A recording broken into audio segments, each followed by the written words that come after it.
Welcome to This Explainer. Today we're exploring something truly fascinating, that exact brilliant moment where physical reality connects with digital insights. Cloud software can sometimes feel a bit, well, abstract, but the Internet of Things, that makes it wonderfully concrete. So, today we're going to unpack a comprehensive guide to AWS IoT. We're talking about architecting success by turning your everyday physical operations into software-driven insight, automation, and powerful new digital products. Let's get into it. Okay, think about this for a second. How does a massive pump on a noisy factory floor actually talk to a sleek cloud dashboard halfway across the world? Whether we're looking at a smart thermostat, a delivery van, a smart door lock, or that factory pump, it's generating a physical signal. AWS IoT is the ecosystem that steps in to receive those signals, secure them, analyze them, and turn them into something you can actually use. We're moving way beyond just getting a sensor online. We're talking about making high-level business decisions based on real-world data. To demystify this whole ecosystem, here's our roadmap for today. We'll start by comparing AWS IoT to AWS IoT Core, then we'll map out the 5-layer data journey and open up the Core IoT toolbox. After that, we'll dive into industry-specific services, look at some real-world use cases, and finally wrap up with exactly how you can get started. All right, kicking things off with Section 1, AWS IoT versus AWS IoT Core, the umbrella versus the foundation. So let's clear up a huge misconception right out of the gate because people mix these up all the time. AWS IoT and AWS IoT Core are absolutely not the same thing. Think of AWS IoT as the entire workshop. It's the broad umbrella family covering everything: connectivity, edge processing, security, digital twins, the whole shebang. But AWS IoT Core? That is the central switchboard inside that workshop. It's the foundational managed service that securely connects your devices, brokers the messages, and manages state. So basically, if you're designing a full tech stack, you're looking at the whole umbrella. But if you just need secure device-to-cloud communication, you're looking at the switchboard. You want IoT Core. Moving right along to Section 2, the 5-layer data journey from thing to action. This right here is the architectural spine of how this all actually works. Because data doesn't just, magically teleport into the cloud. It travels a highly structured path. First up is the device layer. This is where the physical world enters the system, often powered by tiny microcontroller operating systems like FreeRTOS. Step 2 is the edge layer. This handles work right next to the device for better speed and resilience. Step 3 is cloud connectivity. This is the big handoff point, where AWS IoT Core acts as the gateway using really lightweight messaging protocols like MQTT. Then step 4 is data processing, where a rules engine filters and routes all those messages. And finally, step 5, the application layer. This is the dashboards, mobile apps, and digital twins where we humans actually get to see and interact with the data. This layered approach is exactly why the platform can scale up massively without turning into complete chaos. And hey, speaking of scale, get this number, 2,250,000. That's how many free tier connection minutes you get in AWS IoT Core. It's kind of wild. While AWS built IoT Core to handle literally billions of devices and trillions of messages, it is surprisingly accessible if you just want to run a small 50-device pilot project. There's zero minimum fee to get started, so experimenting is honestly very inexpensive. Let's open up the toolkit now in Section 3, the Core IoT Toolbox, your everyday tools. Okay, we absolutely have to talk about device shadows because this is a brilliant solution to a really annoying hardware headache: intermittent connectivity. Think of a device shadow as a cloud-side sticky note. It remembers a device's last reported state and also what its desired future state is. So let's say an application wants to crank up the temperature on a smart thermostat, but the thermostat happens to lose its Wi-Fi connection right at that moment. The cloud just holds on to that sticky note. The second the thermostat comes back online, it reads the note and updates itself. Problem solved. Now, beyond just connecting things, you actually have to run your fleet. Fun fact, most IoT projects don't fail because they lack data. They fail because of poor operational discipline. That's where device management comes in. It lets you onboard devices, group them, and crucially, execute over-the-air or OTA updates.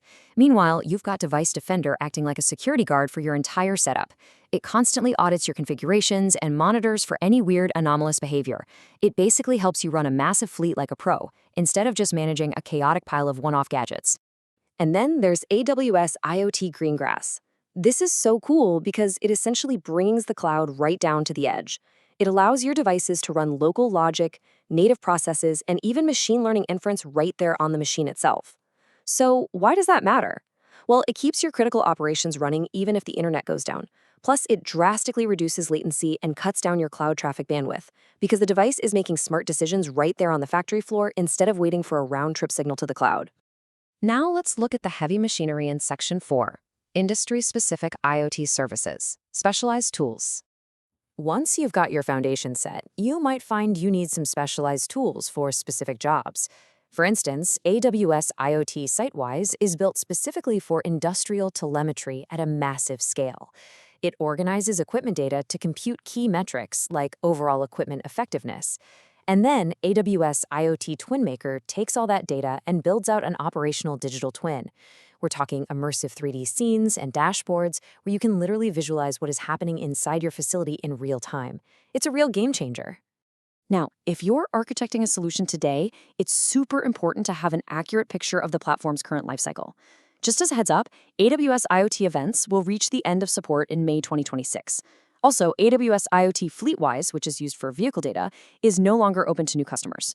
So, if you're gearing up for a new automotive project, you'll definitely want to look toward AWS's broader connected mobility guidance instead. Knowing this just ensures you're architecting with the most forward-looking services available. Which perfectly brings us to Section 5, Real-World IoT Use Cases, the ecosystem in action. Let's see how all these pieces build into real working solutions. Because AWS IoT isn't just for one specific market. It's a repeating pattern you can apply anywhere. For smart manufacturing, you'd leverage Sitewise and TwinMaker to quickly diagnose equipment anomalies. For smart buildings, you might rely heavily on LoRaWAN, which is a long-range, low-power networking protocol, combined with TwinMaker to monitor live things like temperature and air quality.